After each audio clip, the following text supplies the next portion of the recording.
اللهم صل على محمد وآل محمد. أعوذ بالله من الشيطان الرجيم. بسم الله الرحمن الرحيم. الحمد والثناء لله رب العالمين، والعاقبة للتقوى واليقين، والصلاة والسلام على أشرف الأنبياء والمرسلين، حبيبنا وحبيب إله العالمين أبي القاسم محمد.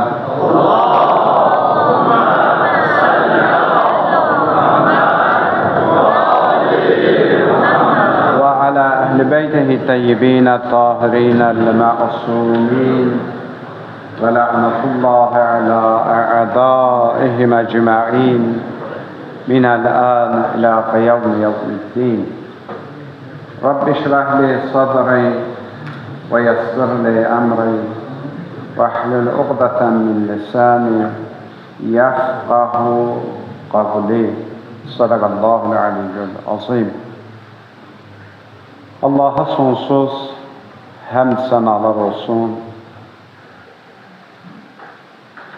Ömür verdi, aylar keçdi, bir daha Ramazan ayını yaşamağa, bir daha Qədir gecələrində məsciddə əyləşib bir şey Allah deməyi, əl-əf deməyi, istiğfar etməyi Allah-u Teala bizlərə nəsib etdi.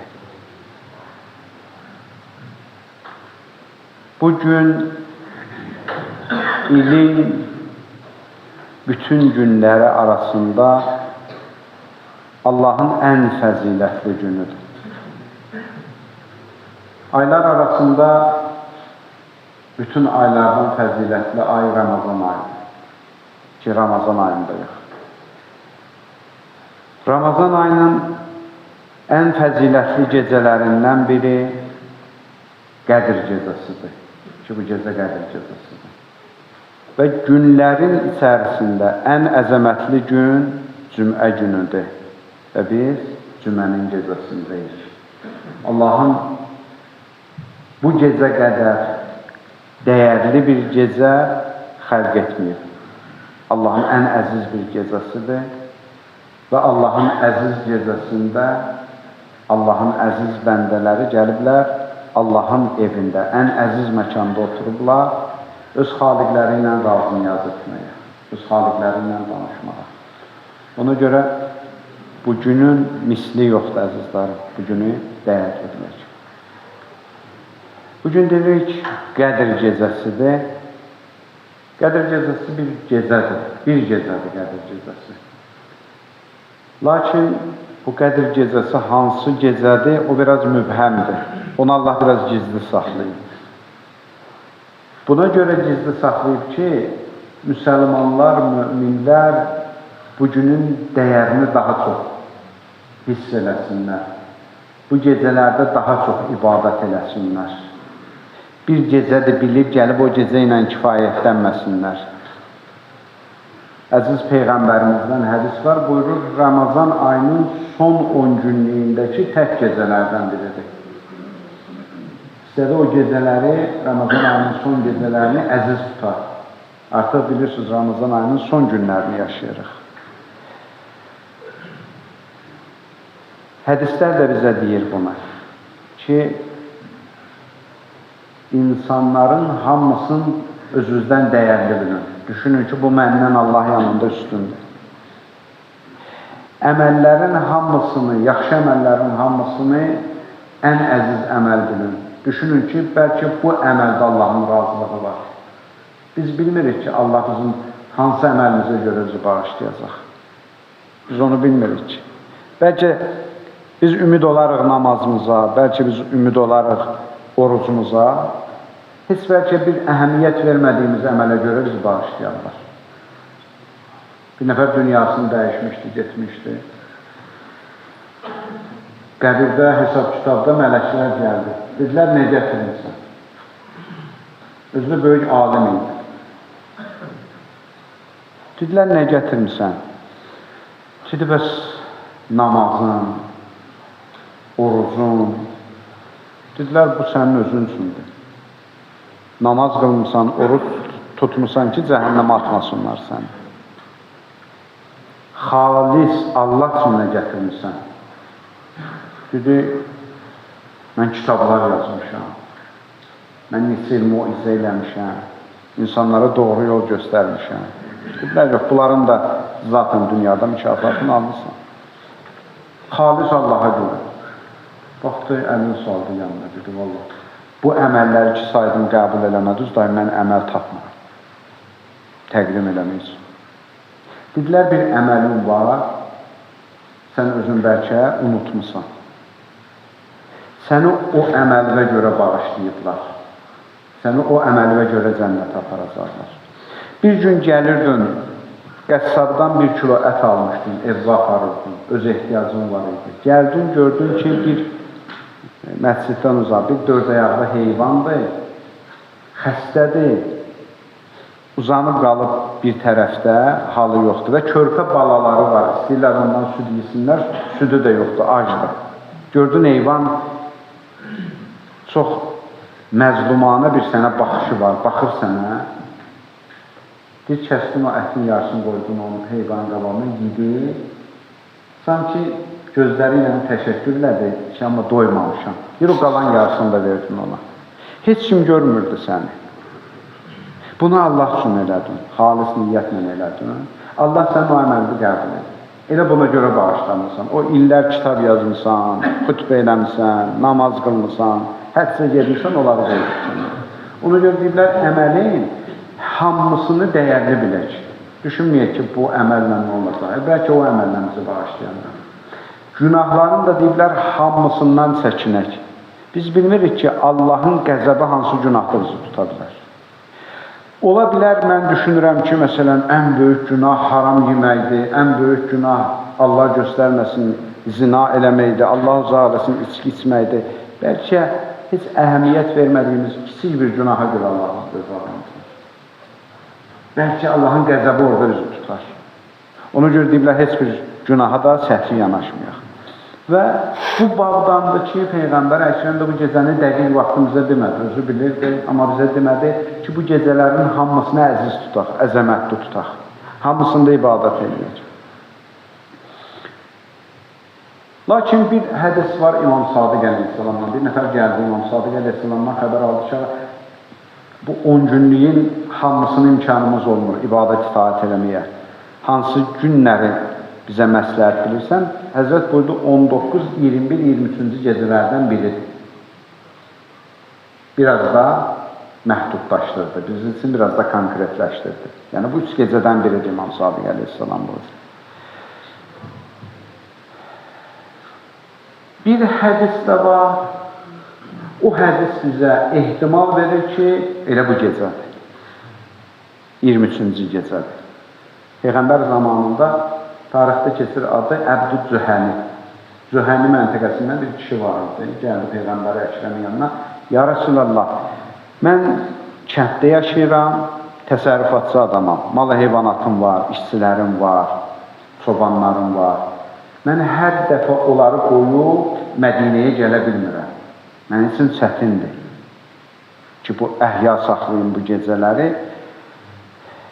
Olar ki, mənə deyəsən Qədir gecəsi konkret hansı gecədir, mən gəlim o gecədə ibadət edeyim.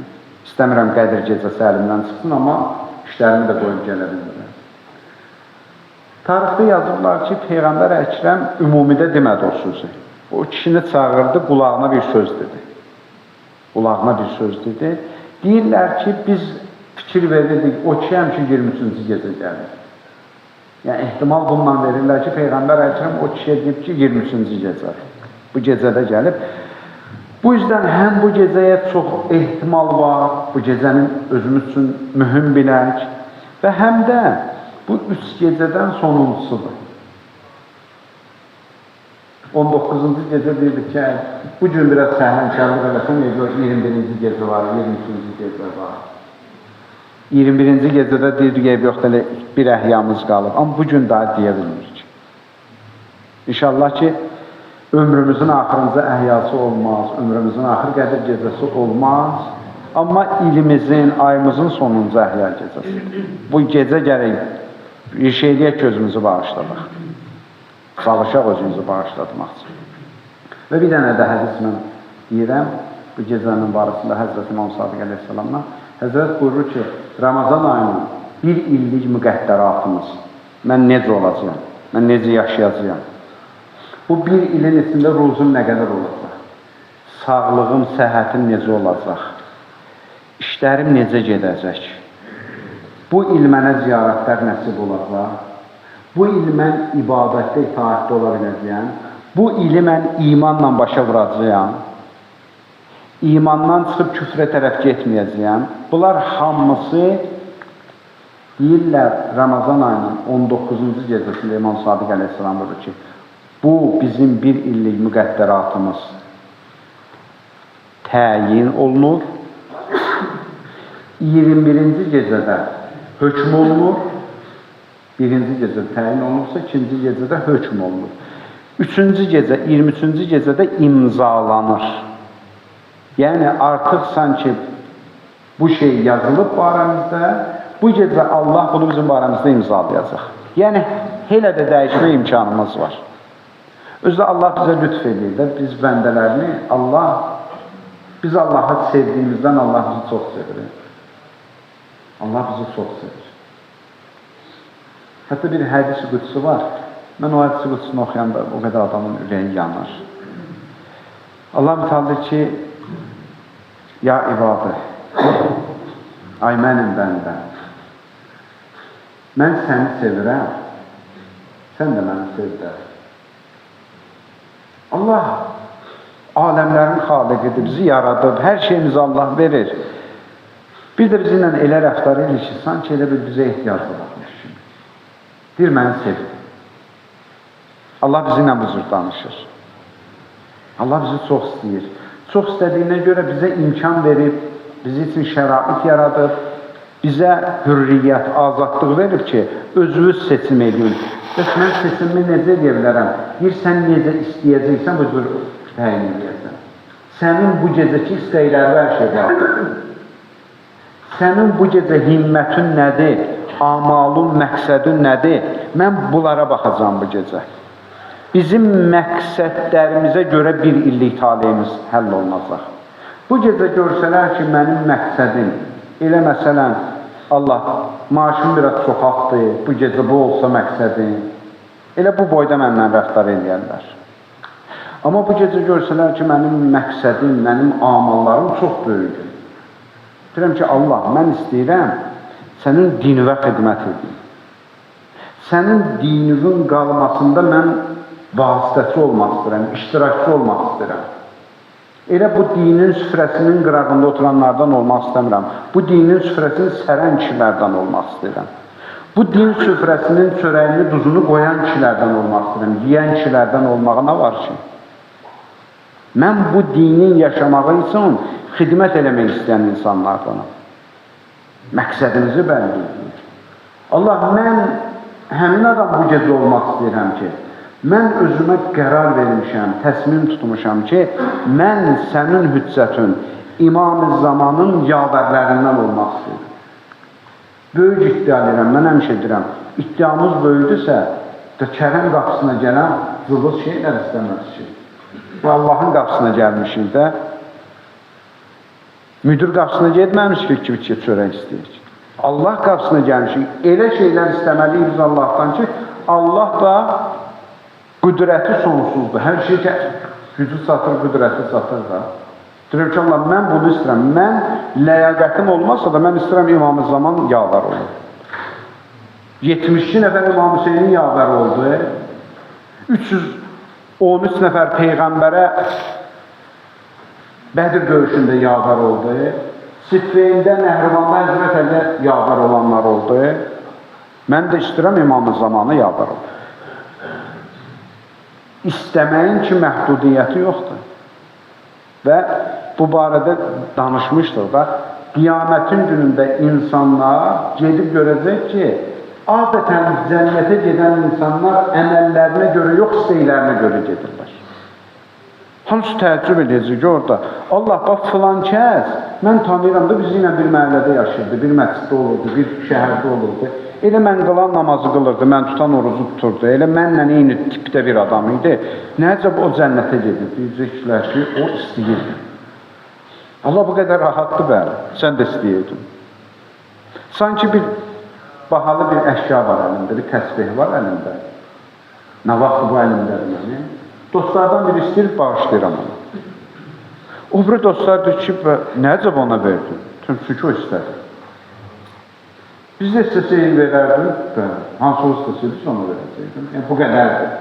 Bu qədər Allahdan ümidlə bu gecə istəməliyik. Və keçən gecələrdən danışıq, nələri istəməliyik, bu da mühümdir. Birinci budur ki, bu gecə Allahın o səttarələ uyub sifətinə sığınmalıyıq. Eyvləri örtən Allah. Bu çox mühüm məsələdir. Səttarələ uyub. İmam Sadiq əleyhissalamdan bir duada keçir. Lav təhzəhli yevməl qiyamə. İlahi, qiyamət günündə məni ifşa eləməcənə, məni faş eləməcənə. Məni pis tərəflərimlə qiyamətin günündə tanıtdırmacənə. Hədislərdə keçir, bu gecə Allaha deyir ki, Allah, mən gəlmişəm, məni bağışlayasan, amma elə bağışla ki, utandırmadan bağışla. Utandırmadan, üzünə vurmadan. Heç soruşma məndən ki, niyə bu günədən bu günahları eləmişdim? Heç bunu da soruşma məndən Allah. Bilirəm də, başa düşürəm ki, səhv yoxdaydım. Etiraf eləməyə gəlmişəm də Allah. Heç sual vermə mənə ki, niçin elədin bunlar? Heç utandırma Allah məni. Sən o qədər böyüksən ki. Heç üzümə də vurmadan, heç məni utandırmadan bu gecə bütün günahlarımı bağışla. Allahın səttarələ olub sifəti budur. Amma dedim ki, Allahın səttarələ olub sifətindən bəhrələnmək üçün biz özümüz də o sifəti özümüzdə əxz eləməliyik. Biz də özümüz səttarələ uyub olmalıyıq. Evləri örtən olmalıyıq. Molla Hadil Səbzivari böyük alimlərdən idi. Bir iş düzəltmişdi, ehtiyaclı adamlara yardım edirdi. Ehtiyaclı adamlar gəlirdi, bunlar indi bir bağlama düzəldirdilər, ehtiyaclı adamlara paylayırdılar. İndi payladılar o bağlamaları, bir nəfər gəldi, ona dedilər ki, qutardı, qalmayıb. Nə var idi paylandı. Bu xidmətçi qardaşlara dedi ki, yox, yaxşı iş görmürsünüz, mən ariflərdənəm, mən övliyalardanam, məni geri qaytarmıyorum. Bu şəxs soruşdu ki, övliya olduğunu neyindən sübut edərsən? Dedi ki, bax, bu işlə məşğul olan xadimlər, xidmətçilər ki var, onlardan bir dənə bağlamanı götürüb, aparıb gizlədib özü üçün filan yerdir. Xəlvət gizlədir, amma mən övliyayım, mən xəbər tutmuşam buna. Mənə agah olub bu şey. Gizlədir filan yerdə özü üçün. Xadim gəldi, bunu danışdım Molla Hadil Səbzivariyə. Dedi ki, bəs bir nəfər gəlib iddia edir ki, övliyaullaham. Dedi, bəs nə ilə əsaslandırır övliyaullah olmağın? Dedi ki, bəs bir xadimlərdən biri bir bağlamanı oğurlayıb, aparıb gizlədib özü. Ağa dedi ki, o övliyaullah deyil. Həmin şəxs övliya-i şeytandır. O övliyaullah olsaydı, deyək ki, o adam bu işi görüb, bunu kifaş eləməzdi. Bu şeytanın nökərlərindəndir, bu şeytana xidmət edir. İndi harada bir nəfər görsən ki, insanların abrını açmaqla məşğuldur. İnsanların abrını aparmaqla məşğuldur, bil ki, o övliya-i şeytandır. Harada hansı mərtəbədə oturmağından asılı olmayaraq. Övliyaullahlar, Allah dostları eybi örtməklə məşğul idilər. Çünki onlar Allah rənginə boyanırlar. Allahın xüsusiyyəti budursa, eyibləri örtmək. Və sual verilə bilər ki, niyə Allah eyibləri örtür? Allah niyə bizim eyiblərimizi örtür? O elə xahiş eləsin də. Alimlər, ariflər deyirlər ki, Allah eyibləri buna görə örtür ki, günahlar, eyiblər insanların nəzərində adiləşməsin. Əgər biz bilsək ki, Allah göstərməsin, burada əyləşənlər hamısı mümindirlər, əlhamdülillah. Adam bilsək ki, burada oturanlar hamısı günah edir. O zaman günah adam üçün adiləşməz. Fikirləşirsən ki, dayıla, hamı günah edir də, mən günah eləsəm nə olar ki? Adam baxır, deyirsən ki, bunlar əlhamdülillah günah eləmir, adam utanır, deyir ki, bunlar günah eləmirsə, mən nə günah edeyim? Ayıbdır, bu qədər zaman günahsız yaşır, mən niyə günah edeyim? Baxın, Əməvi zehniyyəti tarix boyu İslama ən böyük zərbəni Əməvi zehniyyəti vurub, heç İslamın düşmənləri, qeyri-müsəlmanlar İslama o qədər zərbə vurmayıblar ki, Əməvilər vurublar. Və bugün də Əməvi zehniyyətindən yaşayan insanlar var. Əməvi zehniyyəti niyə hər vəçlə çalışır ki, deyirlər, Peyğəmbər məsum deyil. Peyğəmbər məsum deyil. Peyğəmbər də günah eləyib. O da bir adam idi. Təbliğatları bu yöndədir də. Bilirsiniz niyə görə? İstəyirlər ki, günahı sadələşdirsinlər. Mən fikirləşirəm ki, Peyğəmbər günah eləyibsə, mənə nə düşür? Mən Peyğəmbərdən yaxşı kişi görürəm ki. Peyğəmbər günah edirsə, mən günah eləyəndə nə olacaq ki? Görürsünüz, cinayətlərinə boydadır. Peyğəmbərin məsumluğunu aradan aparmağına bir cəmiyyəti günahın içine atırlar. Və həm də öz günahlarını sığortalamağa çalışırlar. Məsələn, deyirsən ki, Peyğəmbər zamanında yaşayan filan kəsin bu günahları olub.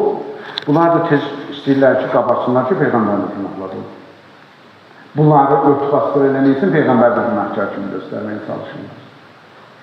İmam Əli əleyhissalamı da günahkar kimi göstərməyə çalışırlar. İmam Həsəni də günahkar kimi göstərməyə çalışırlar. Ona görə Allah istəmir ki, cəmiyyətdə günah adiləşsin, günaha sadə baxsın insanlar, ona görə günahların üstünü örtür. Mən baxanda düşünürəm ki, burada heç birinin günahı yoxdur. Özüm xəcalət çəkirəm. Fikirləşirəm ki, bu qədər insan günahsız yaşayır.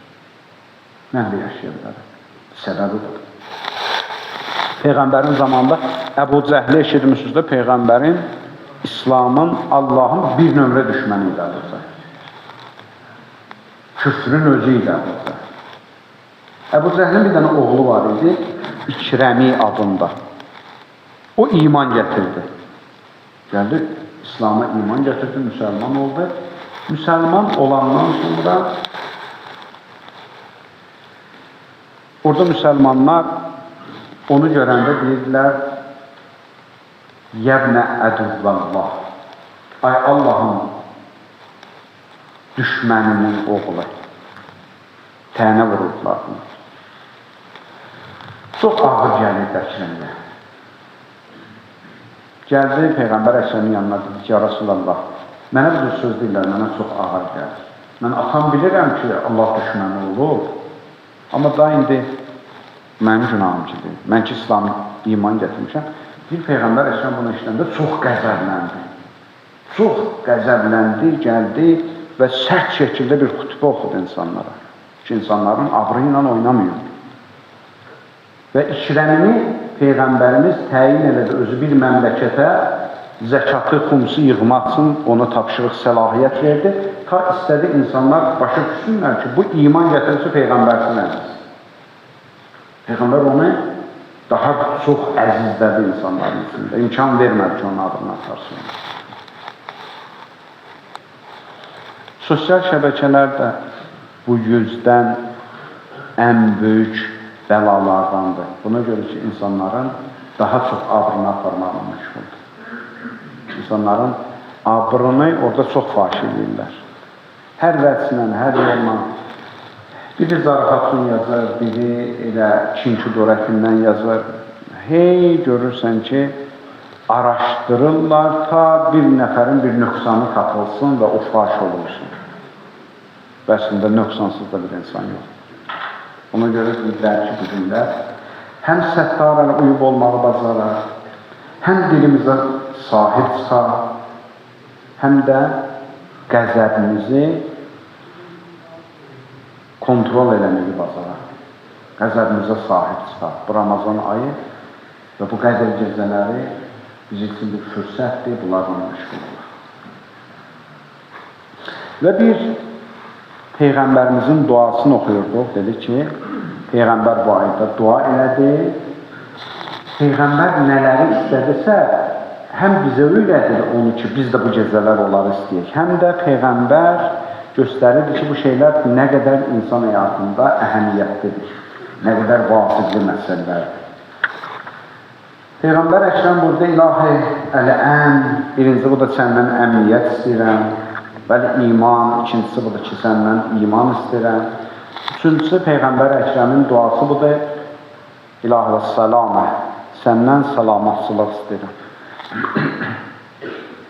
Salamatçılıq tek cismani salamatçılığımız deyil. Elə mənim canım salamatdır, bundan iş bitmir. Mənim canımın salamat qalmağı o qədər də mühüm məsələdir. Bəlkə salamatçılıq bizim cismimizdən çox əqidəmizdə bizi narahat eləməlidir. Peyğəmbər salamatçılıq istəyirdi. Bu mənada ki, biz də salamatçılıq istəyir. Yəni, Allah əqidəmi salamat elə. Düşüncələrimizdəki salamatçılıq Allahdan istəyir. Rəftarlarımızdakı salamatçılıq Allahdan istəyir. Danışıqlarımızdakı salamatçılıq, yazılarımızdakı salamatçılıqlar Allahdan istəyir. Rabitələrimiz nə qədər salamatdır? Bu gecə özümüzü oturaq təftiş edək. Əlaqələrimiz, münasibətlərimiz nə qədər Allah üçündür? Əgər münasibətlərimiz şəxsi çıxarlarımıza görədirsə, demək ki, münasibətlərimiz salamat deyil. Münasibətlərimiz Allah üçün olmalıdır. Dostluqlarımız da Allah üçün olmalıdır, düşmənçiliklərimiz də Allah üçün olmalıdır. Sevdiklərimizi Allaha görə sevməliyik. Düşmən olduqlarımızı da Allaha görə düşmən olmalıyıq. Da filan kəs mənə məsələn 1 kilo konfet verib dostumdur. Filan kəs mənə bir şey verməyib düşmənimdir. İslam deyir, bu salamat əqidə deyil, bu salamat düşüncə tərzi deyil. Salamat düşüncə tərzi nədir? İnnə əkrəməkum indəllahi ətqakum. Allahın yanında hörmətli kişi, Allah özü deyir, daha imanlı olan kişi. Daha imanlını mən çox istəyəcəm. Kim Allahla dostu, mən də onu çox istəyəcəm. Kim Allahla düşməndir, mən də ondan düşməndir. Bizim dinimizin qayəsidir. Çıxarlarımızla yox, çıxarlar ötəlidir, gəlib keçəcək. Bugünlük də o çıxarlar. Sənin, mənim, bəzən yanaşma tərzinin iski var. Məsələlər, bunlar gəlib keçir. Sürətlə gəlir keçir. Amma Allah üçün olan çıxarlar əbədidir, baqidir, qalandır. Kərbəla ki, biz bir məktəbdir. Kərbəlada baxın, çıxarlarına görə gələn insanlar, biri baxsın, biri bostansın, biri qorxusundan, biri vəzifə üçün, hər nə üçün ki, onlar Yezidin dəstəsində durmuşdular, onlar hamısı tarixin ən mənfur insanları kimi yaddaşlarda qaldı. Onlar ki, haqqın özü üçün gəlmişdilər, İmam Hüseynin yanında durmuşdular çünki Allahın dostudur. İmam Hüseyni sevirdilər çünki Allah onu sevir. Bunlar oldular tarixin əbədi şəxsiyyətləri. 1400 ildir insanlar gedib onların qəbrini öpür. Hür kimi bir dənə döyüşçünü sən buradan 1000 kilometrlər gedirsən, pul xərcləsən, bir dənə qəbrinin qarşısında durub deyim, Əssalamu aleyk ya hür. Salam olsun sənə hür. Sən adın kimi İmam Hüseyin əleyhissalam başının üstündə dedi. Adın kimi hürdürsən, azadsan. Sənin əqidin azad oldu, sənin düşüncələrin azad oldu ki, sən İmam Hüseyini seçə bildin. Yoxsa o dövrdə Yezidin təbliğatı daha çox gedirdi. Sən İmam Hüseynin yanında qala bildin, bacara bildin. Ona görə Peyğəmbərimiz deyir, salamatlıq istəyin Allahdan. Bu gecə mühüm bir duadır. Quran-ı Kərim Həzrət Yəhya Peyğəmbərin və Həzrət İsa Peyğəmbərin barəsində danışır, salamatlıq barəsində. İsa Peyğəmbərin barəsində Allah bir ayədə buyurur, وَالسَّلَامُ عَلَيَّ يَوْمِ وُلِدْتُ يَوْمَ وُلِدْتُ وَيَوْمَ أُمِرْتُ وَيَوْمَ أَبْعَثُ حَيًّا. Həzrət İsa əleyhissalam öz salamatlığına arzulayır, öz-özünə salam verir. Salam olsun sənin doğulduğun günə, salam olsun sənin öldüyün günə və salam olsun sənin həşrə qiyamətə gəldiyin günə. Salamatlıq istəyir Allahdan. Salamın ənası budur.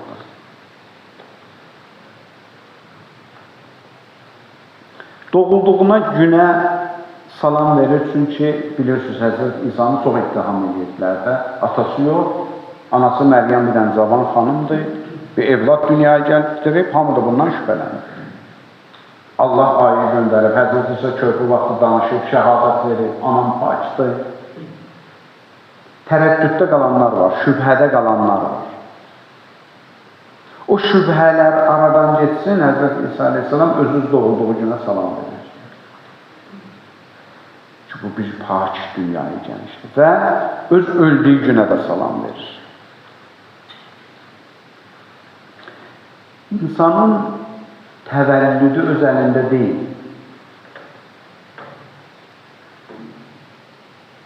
Ne gözəldir ki, insan pak bir atadan, pak bir anadan dünyaya gəlsin. Amma öz ixtiyarındakı deyil. Lakin insanın ölümü öz ixtiyarındadır. İnsanın ölümü salamatlığından bitsin, bu onun öz ixtiyarındadır. Necə başlamaq önəmli deyil, necə sonlandırmaq önəmlidir. Necə öləcəyəm mən? Bu çox önəmlidir. Quran buyurur ki, müsəlman olaraq ölüm. Başqa cür ölməyin. Və başqa cür ölməyin, bu arzu ilə, xəyalla olmur. Necə yaşamısan, o cür öləcəksin. Hədislərimizdə var. Hər kəs necə yaşayıb, o cür öləcək. Başqa cür mümkün deyil ki. Ariflər deyirlər, sırat-ül müstəqim, ki, eşitmişikdə sırat köprüsü var, keçicügə, hamımız onun üstündən, inşallah. İnşallah ki, keçər yolun üstündən. O körpü, ariflər deyir, buradan başlayır. Orada deyil o körpü. O körpünün əvvəli buradadır. Buradan necə qədəm götürmüsən, oradan uzur keçəcəksən. Burada səhv gedən adam orada düz keçə bilməz. Yolunu düz tutmalıdır insan. Yolunu düz addımlamalıdır insan. Və bu gecə qərar verməli bir gecədə, əzizlər. Bax, bütün danışdıqlarımın məğzi budur. Bu gecə Allaha səmimana söz verməyə gəlmişik. Allah, hərəmiz öz yaşımıza görə, Allah, bu qədər yaşadım, bu qədər günah elədim, bu qədər səhv yollarda oldum, bu qədər səhv düşüncələrdə oldum. Bu gecə sənlə öz aramda bir dənə əhd peyman, mərdə-mərdanə əhd peyman bağlayıram. Mən gəldim, Allah sənə söz verir, tut əlindən, insan kimi yaşamaqdan ona kömək. İstəsə kömək olacaq. Quran-ı Kərimdə ayə var. Onlar ki, pak yiyənlər, pak yaşayanlar, Allah onlara həyatan tayyibə, bir dənə pak ömür bəxş edir. Onların yaşayışı pak olar. Allah özü qoruyar onların həyatı pak olmaq üçün. Bunu Allah'tan mücadilsin. İkinci duası, daha doğrusu dördüncü duası Peyğəmbərimizin Allah'tan Əs-səlamə vəl-İslam. Biri salamatlı oldu, bir də İslam. Allah, mənə İslam bəxş elə. İslam nədir? İslam təslimiyyətdir. Təslim olmaq. Amma bir sual verirəm. İslam öncədir, yoxsa iman? Müsəlman olur. Deyir, la ilahe illallah Muhammed Resulullah sallallahu aleyhi ve sellem.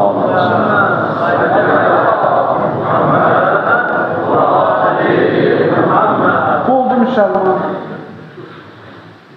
Amma iman əhli olmaq üçün artıq sən əməl eləməlisən, namaz qılmalısan, oruç tutmalısan və sair İslamın şərtlərini yerinə yetirməlisən. Bəs niyə görə Peyğəmbərimiz birinci Allahdan iman istədi, sonra gəlib İslam istəyir? İslamı imandan sonraya saldı Peyğəmbər Əkrəm. Mərhum Əllamə Təbəssəlahi Rızvanullah Teala aleyh deyir ki, İslam özü də iki cürdür. Əgər İslamı şəhadət vermək kimi qəbul eləsək, o imandan öncə gəlir. Şəhadət verdi, adam oldu müsəlman. Amma İslamı təslim olmaq kimi başa düşsək, dərk eləsək, bu imandan sonra gəlir. Sən əməl etdikcə təslim olacaqsan, müsəlman olacaqsan. Zahiri müsəlmanlıq şərt deyil. O qədər ola bilər ki, zahirən müsəlman olsun, amma elə özü müsəlmanlara, İslama, Allaha düşmən olsun. İnsan təslim olmalıdır ki, Allahın dininin içində olsun. Allah deyən kimi yaşasın. Allah istəyən kimi yaşasın. Məyər Kərbəla hadisəsi baş verəndə 72 nəfər müsəlman var idi yer üzərində.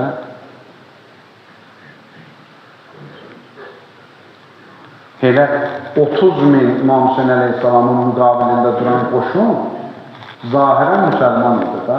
La ilahe illallah deyən İslam idi da. Amma təslimiyyətləri yox idi. Təslim olsaydılar Allah izzətinə qarşı vuruşmardılar. Allah izzətinin yanında olardı. Ona görə Peyğəmbər Əkrəm gəlir, İslamı imandan sonra dua edir Allah'a. Deyir, Allah mənə iman ver, ondan sonra deyir, Allah mənə salamatlıq ver, ondan sonra deyir, Allah mənə İslam ver.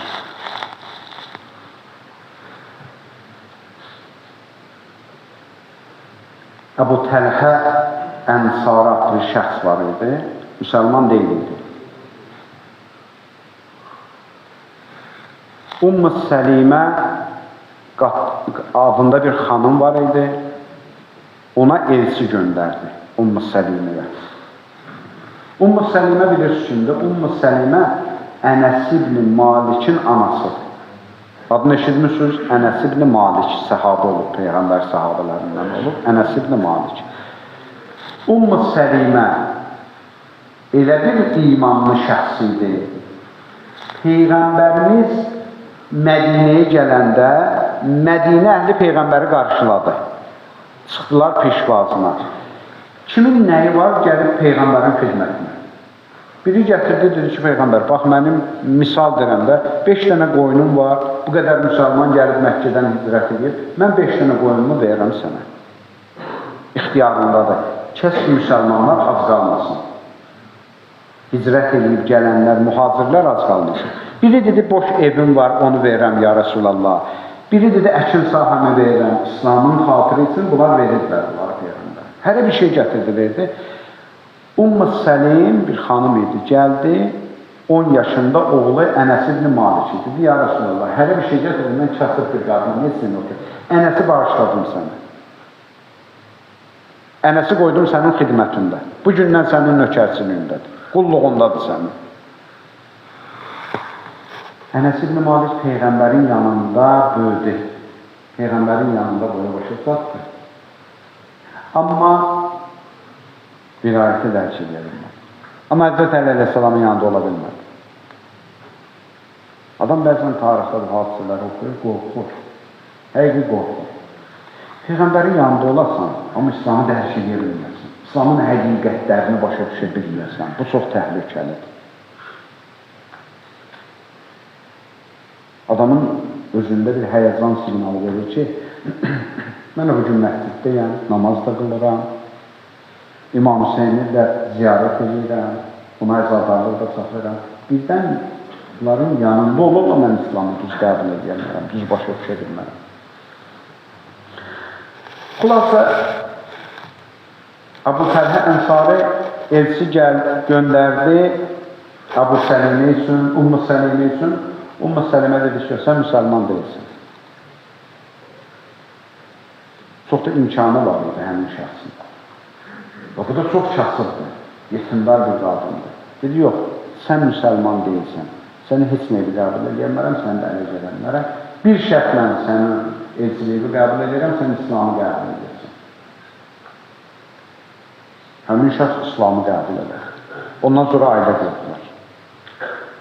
Baxın. Bizə də deyirlər ki, dostluq, yoldaşlar, ailə qurmaqlarımız, hamısı bu qəbildən olmalıdır. İslamın xatırı üçün, Allahın buyruqlarının xatırı üçün olmalıdır. Başqa çıxarlar üçün olmamalıdır. Başqa dəyərlər üçün olmamalıdır. Və əziz Peyğəmbərimizin dualarından biri əl-afiyyə, afiyyətdir. İslamdan sonra Peyğəmbər Allahdan afiyyət istədi. Afiyyət, mən bizim dilə tərcümə edeyim, rifah. Afiyyət çox geniş mənalı bir sözdür. Sağlamlıq da bunun içindədir. Salih evlad da rifahın içindədir. Yaxşı evlad, salih evlad valideynlər üçün afiyyətdir. Güzəran da bunun içindədir. Əmniyyət də bunun içindədir. Dolanışıq da bunun içindədir. Borcun olmamağı da bunun içindədir. Geniş ruzunun olmağı da bunun içindədir. Hamısı cəmlənir afiyyətin içində. Peyğəmbərimiz bunu istəyir Allahdan. Və bizə də bunu öyrədir. Deyir, bu gecə Allahdan afiyyət istəyin. Az şeylə qanı olmuyor bu gecə.